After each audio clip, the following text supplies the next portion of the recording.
Assalamualaikum warahmatullahi wabarakatuh. Kembali pada video pembelajaran sejarah Indonesia kelas 12 semester 1. Pada video pembelajaran kali ini kita akan membahas mengenai dinamika politik era Orde Baru.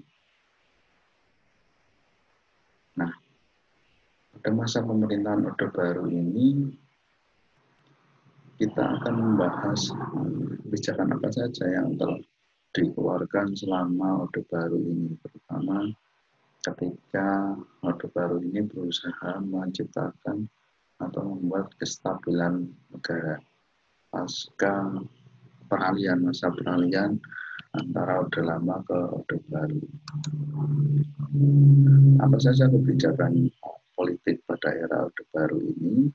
Kebijakan di bidang politik di Orde Baru ini terbagi menjadi dua kebijakan yang kita bahas, yaitu kebijakan dalam negeri dan kebijakan luar negeri. Kita akan membahas terlebih dahulu kebijakan dalam negeri. Kebijakan dalam negeri ini menjadi langkah pertama yang dilakukan oleh Soeharto setelah dilantik menjadi presiden, yaitu berusaha menciptakan stabilitas politik dalam negeri. Di dalam visi Soeharto, Presiden Soeharto ini memiliki visi equilibrium. Equilibrium itu apa? Keseimbangan, bahwa ketika ingin membangun atau memajukan suatu negara, maka dibutuhkan suatu equilibrium atau keseimbangan, di mana di dalam sebuah negara itu haruslah tercipta kondisi yang nyaman, yang stabil, yang terarah. Nah, itu adalah visi misi dari pandangan politik dari Soeharto itu, untuk menciptakan stabilitas politik. Nah, bagaimana Soeharto menciptakan stabilitas politik dari dalam negeri? Nah, beliau mengeluarkan beberapa kebijakan yang akan kita bahas secara detail setelah ini.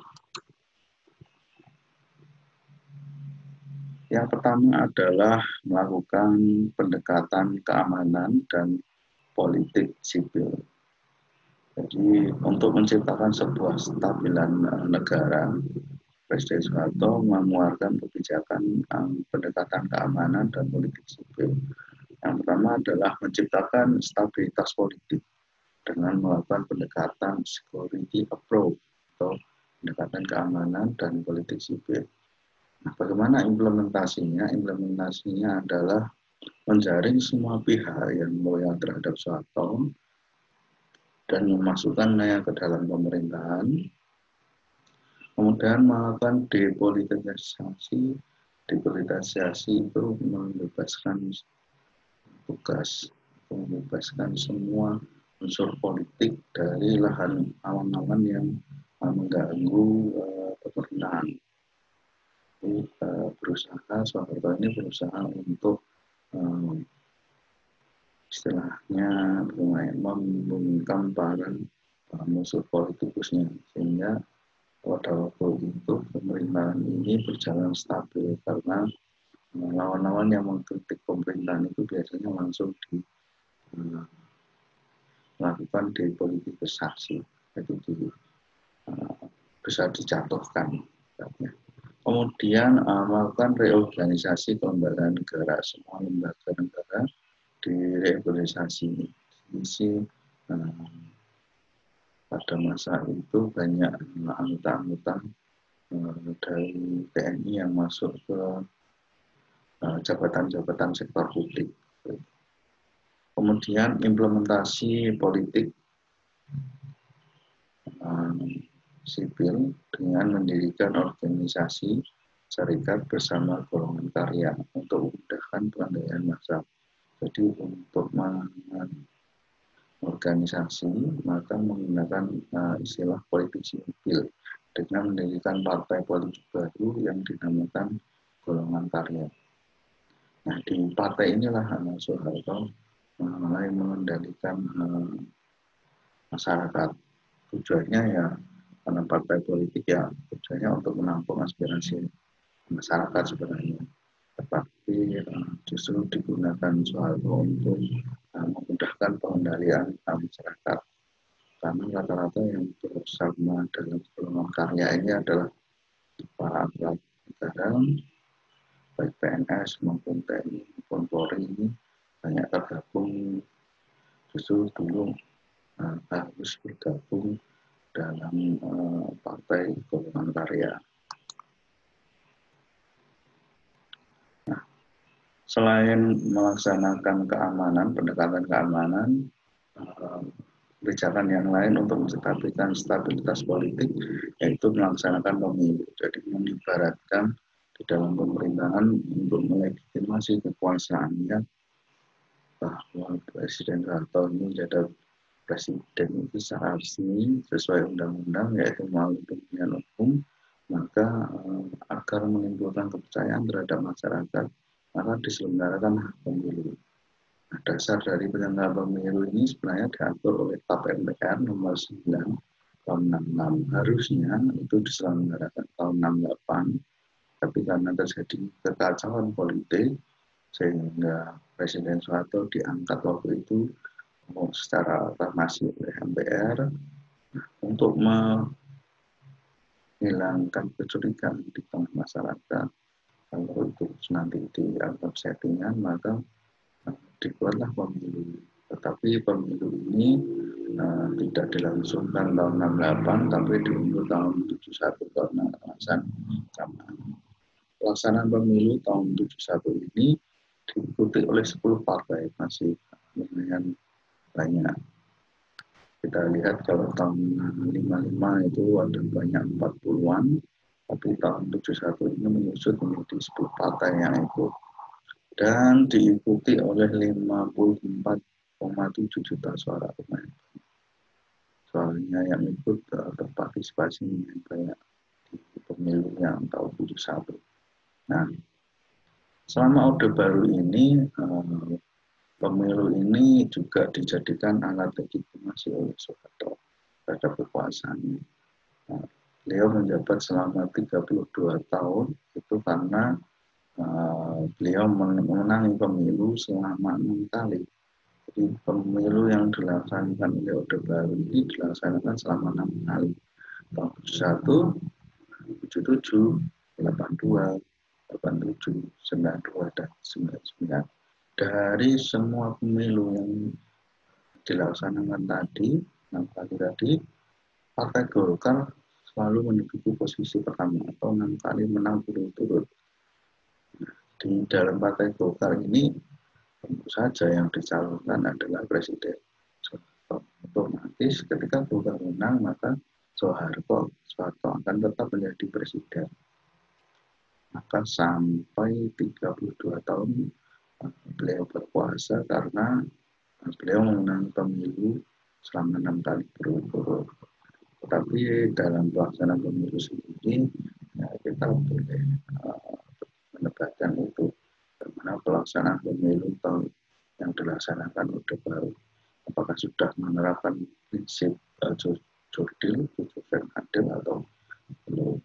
Kemudian ini belum dikeluarkan amandemen yang terbaru undang-undang presiden itu boleh menjabat selama 2 kali. Nah, ketika itu memang belum ada aturan itu. Jadi Soeharto bisa memerintah negara Indonesia ini selama 32 tahun atau 6 kali periode.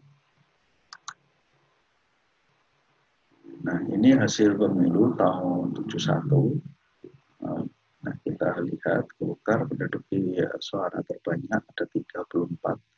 Ada diikuti NU, diikuti Permusi, dan PNI selanjutnya.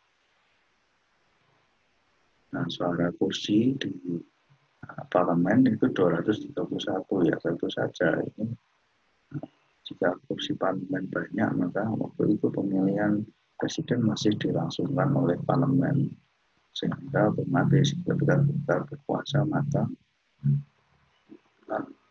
yang menjadi presiden itu presiden.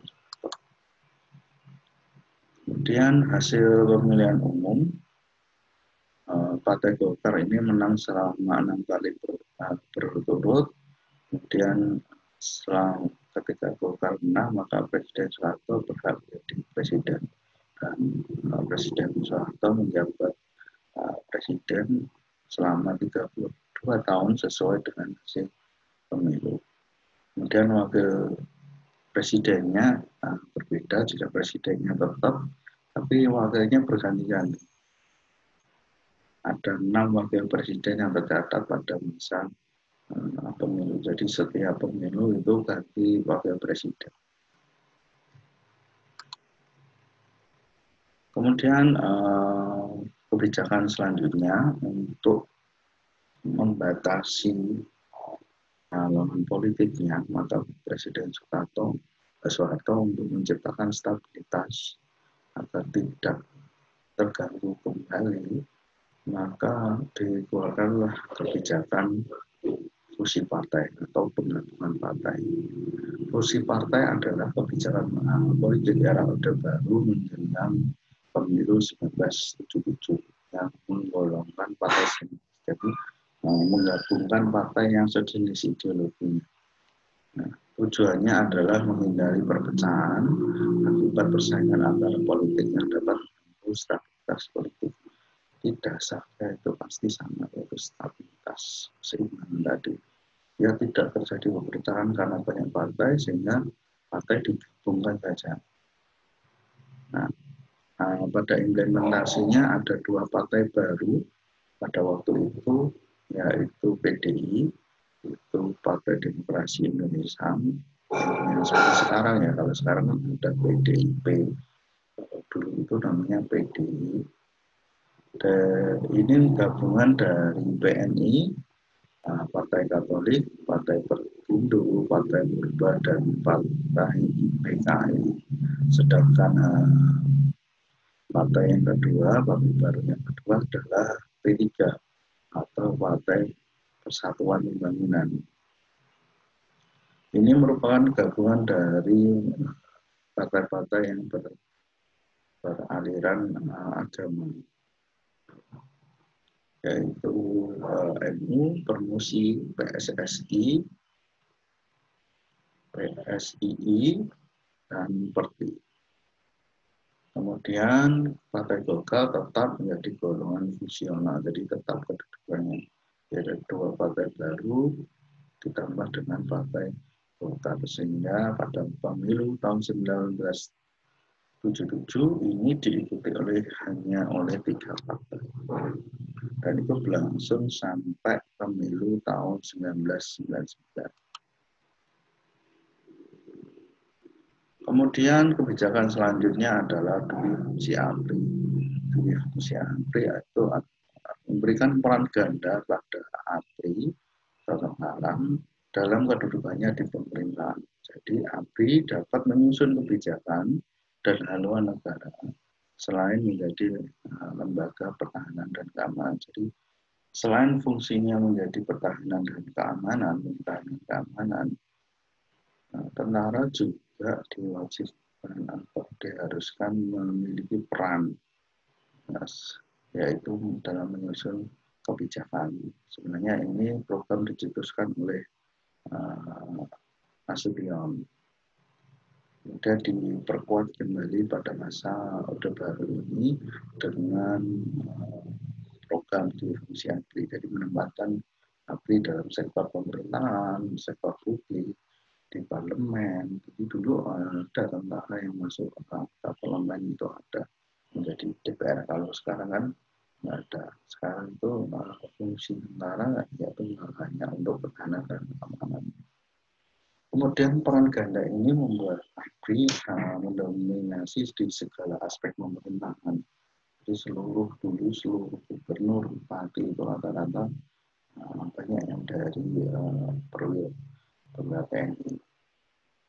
Kemudian melakukan reorganisasi di lembaga ABRI dan memisahkan anggota pendukung Soekarno dan pendukung Soeharto untuk menciptakan stabilitas negara. Memang waktu itu banyak yang harusnya nanti menjadi jenderal yang kuat, justru malah harus tersingkirkan karena waktu itu terpecah di antara anggota perwira TNI. Waktu itu ada yang mendukung Soekarno, ada yang mendukung Soeharto. Yang mendukung Soekarno ya otomatis mereka akan diperpinggirkan, sedangkan orang-orang yang loyal terhadap Presiden Soeharto justru akan naik menjadi pejabat tinggi di ABRI. Kemudian program selanjutnya untuk menciptakan stabilitas yaitu menyeragamkan ideologi. Dari seluruh masyarakat Indonesia harus memiliki ideologi yang sama. Redoktrinasi dalam istilah ini. Itu penyeragaman ideologi dilakukan melalui ideologi Pancasila. Jadi doktrinasi ini dilakukan penguatan ideologi Pancasilanya agar peristiwa seperti pemberontakan PKI, penyebaran paham-paham komunis ini dapat dihalau dengan cara menanamkan ideologi Pancasila di dalam masyarakat. Dalam implementasinya pemerintah mengeluarkan sebuah pedoman, yaitu pedoman penghayatan ideologis Pancasila dalam bentuk kegiatan penataran atau DIPA yang kita kenal penataran P4 waktu itu. Saya belum sempat mengalami itu, tapi memang terakhir P4 itu tahun 1996. Tapi kalau yang angkatan yang lama mungkin kalian mungkin mengalami itu penataran P4. Kemudian dalam pelaksanaannya penataran itu atau P4 itu diselenggarakan oleh BP7, Badan Pembina Pendudukan dan Pelaksana Pancasila, BP7. Nah, kegiatan di KP4 ini diikuti oleh seluruh PNS, mahasiswa, militer, dan pelajar SMA itu. Semua wajib ikut P4. Kemudian kebijakan stabilitas selanjutnya adalah pemberlakuan NKK dan PKK. Apa itu NKK dan PKK? Nah, apa yang latar belakangnya? Latar belakangnya adalah peristiwa Malari. Peristiwa Malari ini terjadi bulan Januari, 11 Januari, peristiwa konflik kerusuhan di Pelabuhan Tanjung Priok yang mengakibatkan banyak korban waktu itu, kebanyakan dari mahasiswa.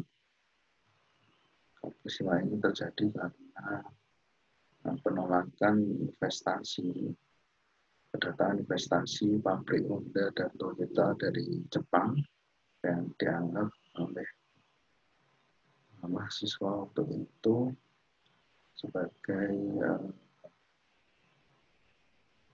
neokapitalisme yang baru, sehingga mahasiswa banyak yang menolak waktu itu. Nah, di dalam konflik itu terjadilah kerusuhan yang mengakibatkan banyak sekali korban. Nah, untuk mengurangi kejadian-kejadian seperti itu, maka Presiden Soeharto berusaha mengawasi secara ketat perguruan tinggi atau kampus-kampus untuk menstabilkan politik. Di kampus-kampus itu ditempatkan organisasi baru untuk membuat stabilan di dalam kampus, mengawasi pergerakan mahasiswa-mahasiswa. Dicetuslah normalisasi kegiatan kampus atau NKK dan dibentuklah Badan Koordinasi Kemahasiswaan. Jadi memang tujuannya pada awal untuk menampung aspirasi mahasiswa, tetapi pada kenyataannya justru organisasi ini betul untuk menekan para mahasiswa waktu itu untuk tidak boleh bersuara atau kritis terhadap pemerintah. Nah, implementasinya ini memfokuskan mahasiswa hanya untuk memperdalam ilmu pengetahuan. Tujuannya Ya, sebenarnya di balik itu adalah untuk meredam gerakan mahasiswa semua. Di program NKK ini sebenarnya yuk, mahasiswa itu hanya belajar untuk mengembangkan ilmu pengetahuan.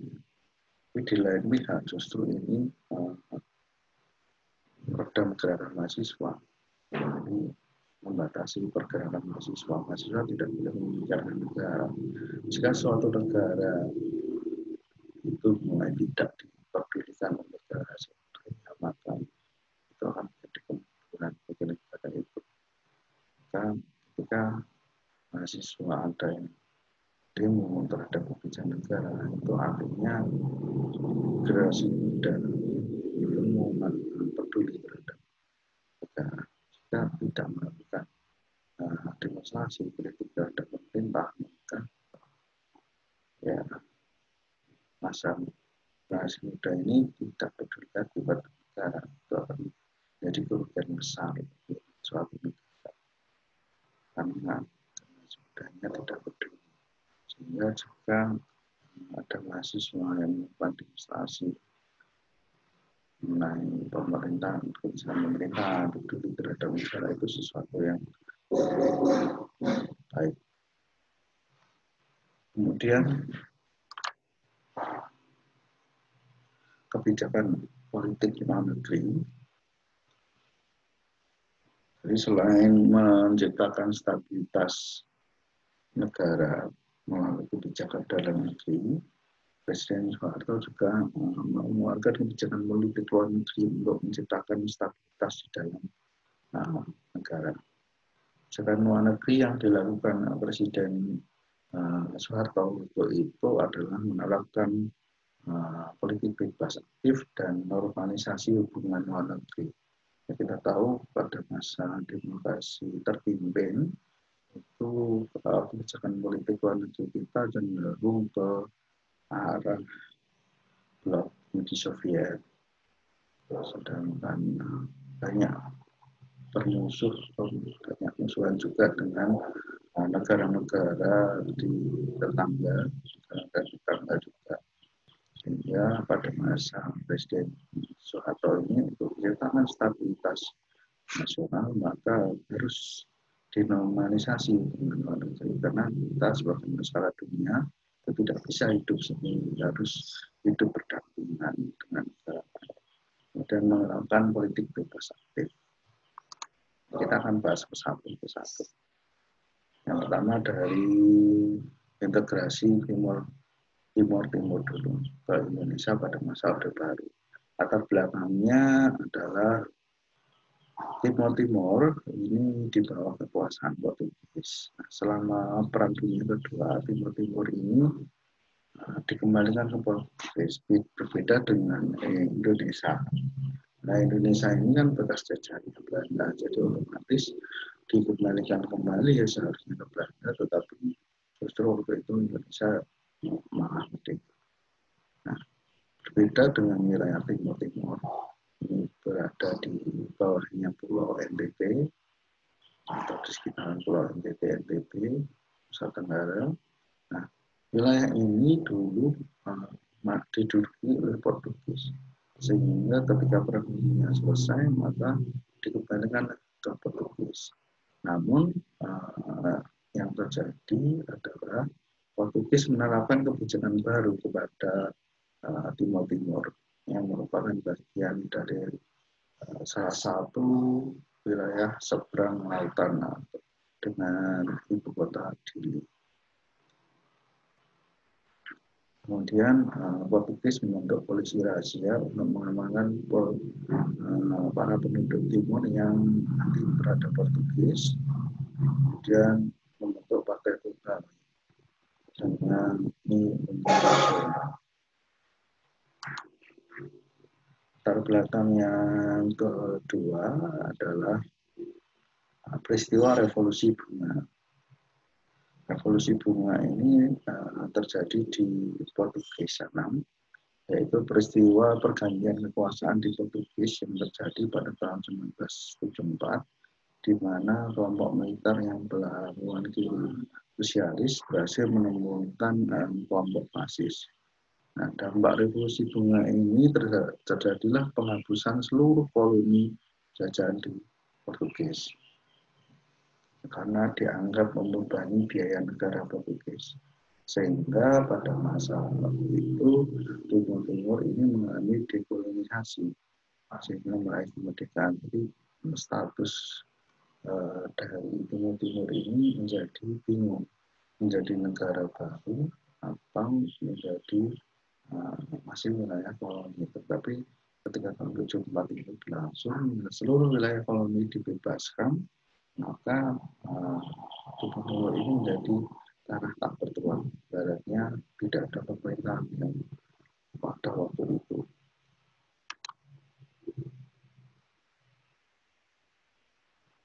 Nah, bagaimana prosesnya integrasi Timur Timur ke wilayah Indonesia?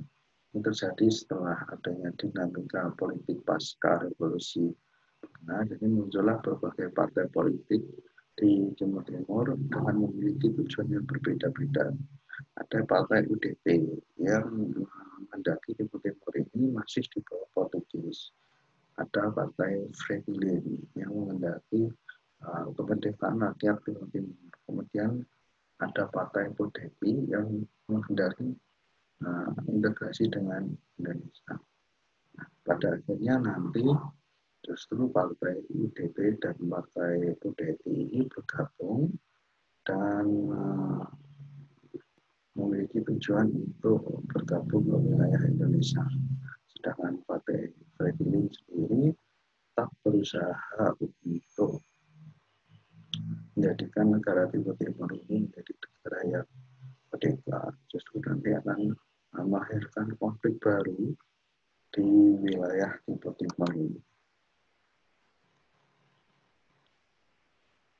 Nah, proses integrasi yang kedua adalah adanya perbincangan antara Portugis dan Indonesia. Pemerintah RI menyatakan sedia apabila Timur Timur bergabung ke Indonesia. Jadi dampak dari revolusi tadi kan seluruh koloni dibebaskan. Jadi Timur Timur ini mau kemana, untuk negara sendiri atau bergabung dengan Indonesia. Nah, secara diplomatis Indonesia ini sebenarnya siap untuk bersedia menggabungkan wilayah Timur Timur itu ke Indonesia. Sedangkan pemerintah Portugis sendiri juga menyambut hal yang sama, dengan mengirimkan Menteri Luar Negeri untuk melakukan pembicaraan untuk pengintegrasian Timur Timur ini.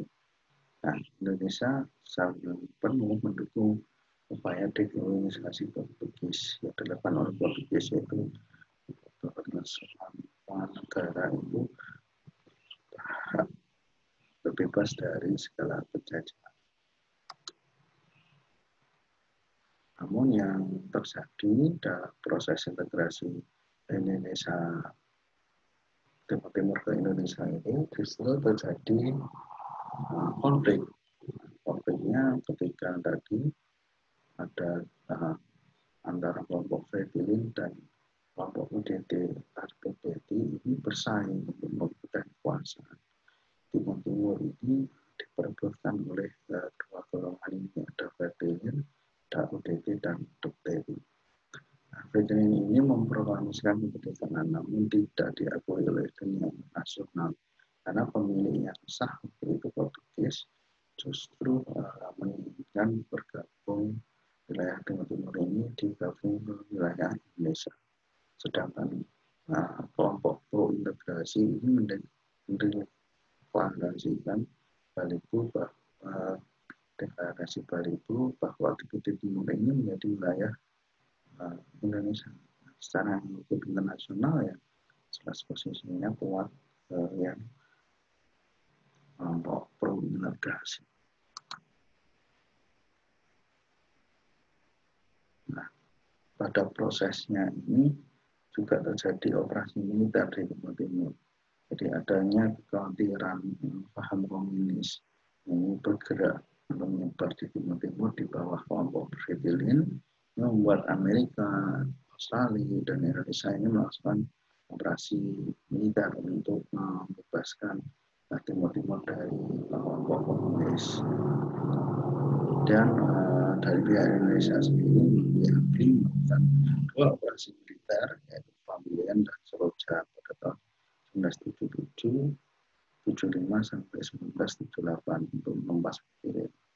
Banyak korban waktu itu baik di pihak pemilik Pirin, penduduk masyarakat Timur Timur maupun dari anggota TNI waktu itu.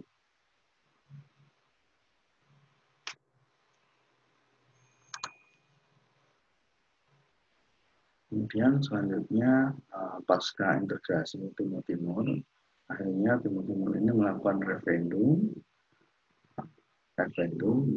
dan hasil dari referendum tersebut ternyata pemerintah Timur Timur bergabung ke Indonesia.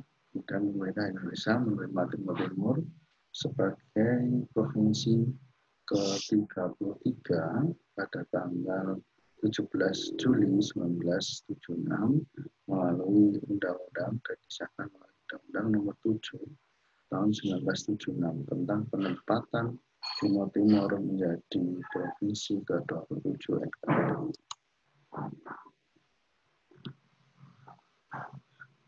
Bagaimana kondisi yang terjadi setelah integrasi Timur Timur menjadi salah satu provinsi di Indonesia?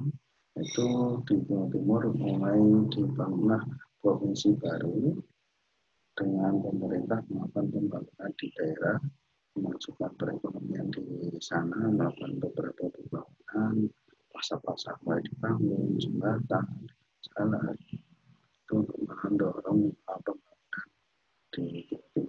Kemudian pembangunan juga difokuskan pada infrastruktur pendidikan, sekolah, puskesmas, dan pasar. Kemudian kebijakan luar negeri.